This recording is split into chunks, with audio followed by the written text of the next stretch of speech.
ayadoo labadii maalmood ee ugu dambeeyay ay magaalada Burco ay ku sugnaayeen koox wasiiro oo ka tirsan xukuumadda Jamhuuriyadda Soomaaliland isla markaasna u joogay nabadeynta laba beelood oo walaalaha iyo diriirid colaadeed ku dhex martay deegaanka Balederiya Guuleed waqooyiga magaalada Burco ayaa maanta waxay wasiiradaasi soo gabagabay khilaafkii dhex yaalay labadaasi beelood wasiirka wasaaradda boosaha iyo isgaarsiinta Jamhuuriyadda Soomaaliland Maxamed Jaamac Abgaal oo isagoo fayeen u ahaa kooxda wasiirada ayaa sheegay inuu si rasmi soo gabagabay khilaafkaasi dhex yaalay labadaasi beelood ee deegaankaasi wada degaa wuxuuna wasiirku sheegay in deegaankani Balederiya Guuleed ay si isku mid ah u maamuli doonaan labada beelood ee wada dega deegaankaasi ay diriirta colaadeed ku dhex martay deegaankani waxaana ka mid ah hadaladiisii sida qani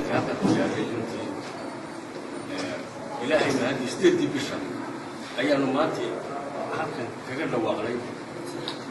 13 bisha sideedaadna kaga dhawaaqnay baalkii dawlo xukuumadeed ee la soo xisaaray sida la noqotay ka baalka waxaan aad ugu mahadcelinayaa marka hore cuqaasha iyo waxgaradka reer Burco maamulka gobolka Togdheer iyo degmada ciidamada qaranka sida nooc kasta yihiin oo saxirkaasnimo iyo mas'uuliyadda intii ka horeysay imaatinkeega wax ka qabadka hawsheeda runtii iska xil saaray oo xilkoodu wuxuu ahaa ka sii qabtay ayaa aad iyo aad ugu mahadcelinayaa intaa ka bacdi muddadii aanu hawshaa ku jirnay intii noo fududayseen nooc kasta alaabta runtii inaga waan u mahadcelinayaa waxaas kaloo si gaara ugu mahadcelinayaa runtii xubnaha wasiirada ayaan meesha ku marinay sidii xilkaasnimada ahayd muddadu intaa leh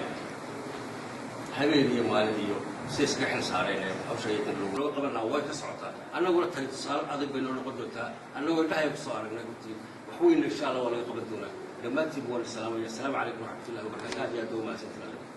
dhanka kale odayaasha iyo waxgaradka beesha Cabdalla Arab oo iyagu deegaankaasi Balederiya Guuleed iyaguna shir jaraa'id ku qabtay magaalada Burco ayaa waxay waxba kama jiraan ku tilmaameen go'aankaas ay ku dhawaaqeen wasiiradu ayagoo sheegayna inaanu joogsameyn khilaafkaasi u dhaxeeya labadaas beelood oo halkaasna ka sii socon doona khilaafkaasi loo soo diray hawsha iyo madaxweynaha dhammaantood go'aankaas waa mid lagu jaban manaan qaadanay waxaanaanu ka hadlaynaa xaq darrada saaka nagu xukuntay gobolka Burco ay nagu xukuntay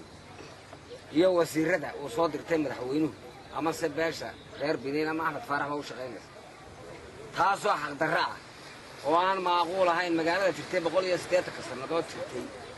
ee beeshu degan tahay ee sharciga leh ee ay iyadu goysay aan sharciga iyadu samaysay haddana ay leedahay saaka bi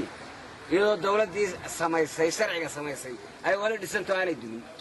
saaka ay bedeshay tiraahdo beesha Soomaaliland ummadda Soomaaliland in ay maanta arrinta halkan ka dhacday ee ay wasiiradu ay la yimaadeen ay tahay tii ummaddu ay isku dili jirtay madaxweynuhuna uu og yahay